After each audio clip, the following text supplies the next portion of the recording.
Wajibkah menghafal Al-Quran? Pertanyaan ini mungkin harus ditanyakan walaupun hukum dasar menghafal Al-Quran adalah fardu kifayah. Tapi di zaman yang penuh dengan fitnah ini sekiranya kita patut menekankan dan menimbang kebutuhan dalam menghafal Al-Quran. Demikian ini kami mempersembahkan pengetahuan bermanfaat untuk Anda.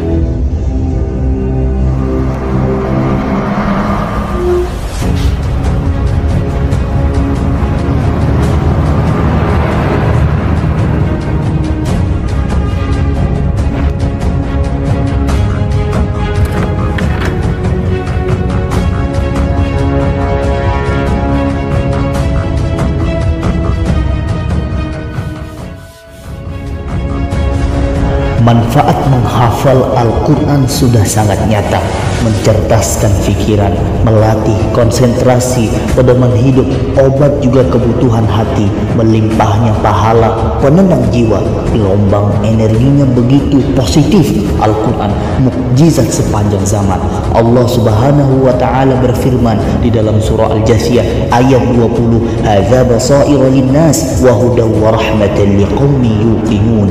Al-Quran adalah pedoman bagi manusia, petunjuk dan rahmat bagi mereka yang meyakini. Sungguh di akhir zaman kita dituntut untuk menghafal Al-Quran sebagai penjagaan bagi pribadi kita. Allah Subhanahu wa Ta'ala berfirman di dalam surah Al-Hijr ayat 9, "Inna nahnu nazzalna dzikra wa inna lahu lahafizun." Sesungguhnya Allah Subhanahu wa Ta'ala yang menurunkan Al-Quran dan Allah jugalah, kami jugalah yang menjaganya. Bahkan menghindari Dajjal pun kita diharuskan menghafal Al-Quran surah Al-Kahfi.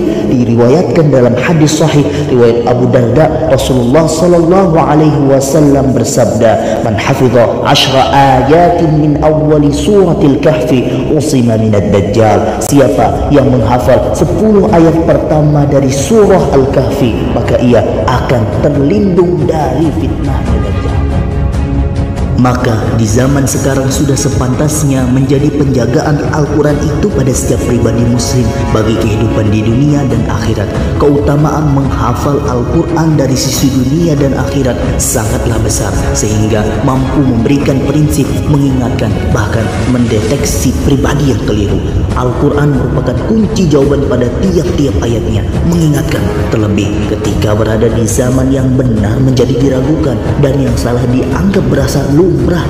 Tentu kesadaran akan perubahan zaman Anda ketahui dengan Anda menghafal sekaligus memahami makna Al-Quran dan Sunnah. Kita berperan penting dalam memajukan teknologi tanpa meninggalkan agama dan syariat Islam. Diriwayatkan oleh Anas bin Malik radhiyallahu an dalam riwayat Muslim bahwa Rasulullah sallallahu alaihi wasallam bersabda, "La taqumus sa'ah hatta la yuqal fil ard Allah Allah." Tidak akan terjadi kiamat sampai tidak ada orang yang berkata di bumi ini Allah Allah. Dengan kemajuan teknologi seharusnya dapat mempermudah kita dalam menjalankan syariat Islam. Allah Subhanahu wa Ta'ala berfirman dalam surah Al-Ahzab ayat 41, "Ya ayyuhalladzina amanu dzkurullaha dzikran katsira." Wahai orang-orang yang beriman, berzikirlah kepada Allah dengan zikir sebanyak-banyaknya. Zikir yang terbaik adalah membaca Al-Quran.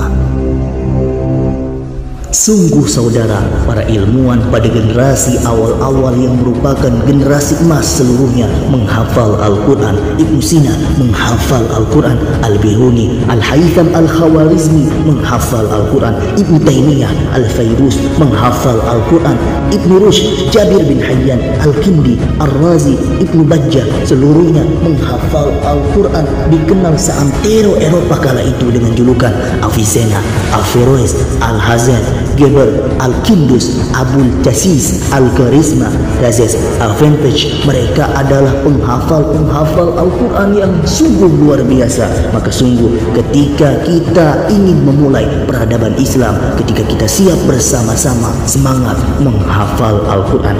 Mereka cerdas, jenius, penuh kreasi, kritis, berskill yang dibutuhkan di zaman sekarang. Society 5 Sungguh hari ini dahsyatnya teknologi AI yang sudah melebihi profesional memungkinkan kita belajar dengan mudah. Namun AI tidak memiliki iman. Sungguh bakal yang terbaik bagi manusia adalah menghafal Al-Quran. Tahukah Anda, non-muslim saja menghafal Al-Quran. Bekal yang terbaik menghafal Al-Quran. Apa mereka tidak malu? Non-muslim menghafal Al-Quran loh. Mereka tidak malu. Mereka bukan seorang muslim. Mereka tidak malu. Mereka tahu privilege dalam menghafal Al-Quran. Mereka tidak malu mengambil ayat-ayat Al-Quran itu sebagai referensi mereka. Lalu bagaimana kita yang notabene-nya sebagai seorang muslim? Kapan kita akan memulai peradaban pada diri-diri, pada pribadi-pribadi kita?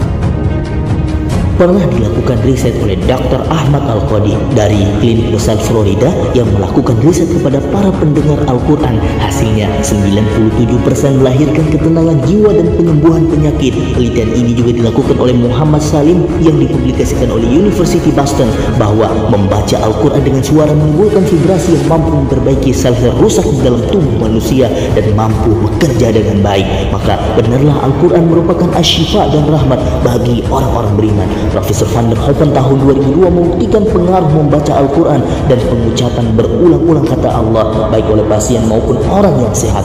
Dalam penelitiannya pada subjek-subjek tersebut selama masa 3 tahun disimpulkan bahwa orang muslim yang membaca Al-Quran teratur dapat mencegah penyakit-penyakit psikologis dan fisiologis. Penelitian menarik lainnya dilakukan di Inggris dengan melihat juga memeriksa detak jantung, tingkat stres, juga tekanan darah. Temuan mencengangkan tekanan darah, detak jantung, dan tingkat stres turun setelah membaca Al-Quran. Maka secara tidak langsung menghafal Al-Quran merupakan kebutuhan Anda, dan di sanalah Anda berucap berulang-ulang, mendengarkan menjadi input positif bagi pribadi Anda. Belum lagi keutamaan dari sisi akhirat. Disebutkan At-Tirmizi 3069, Ibnu Majah 216, Musnad Ibn Hanbal 1281 bahwa orang yang menghafal Al-Quran dan berhasil dapat memberikan syafaat 10 ahli keluarganya yang masuk neraka. Lalu masih belum maukah Anda menghafal Al-Quran? Tanyakan pada diri Anda sekarang.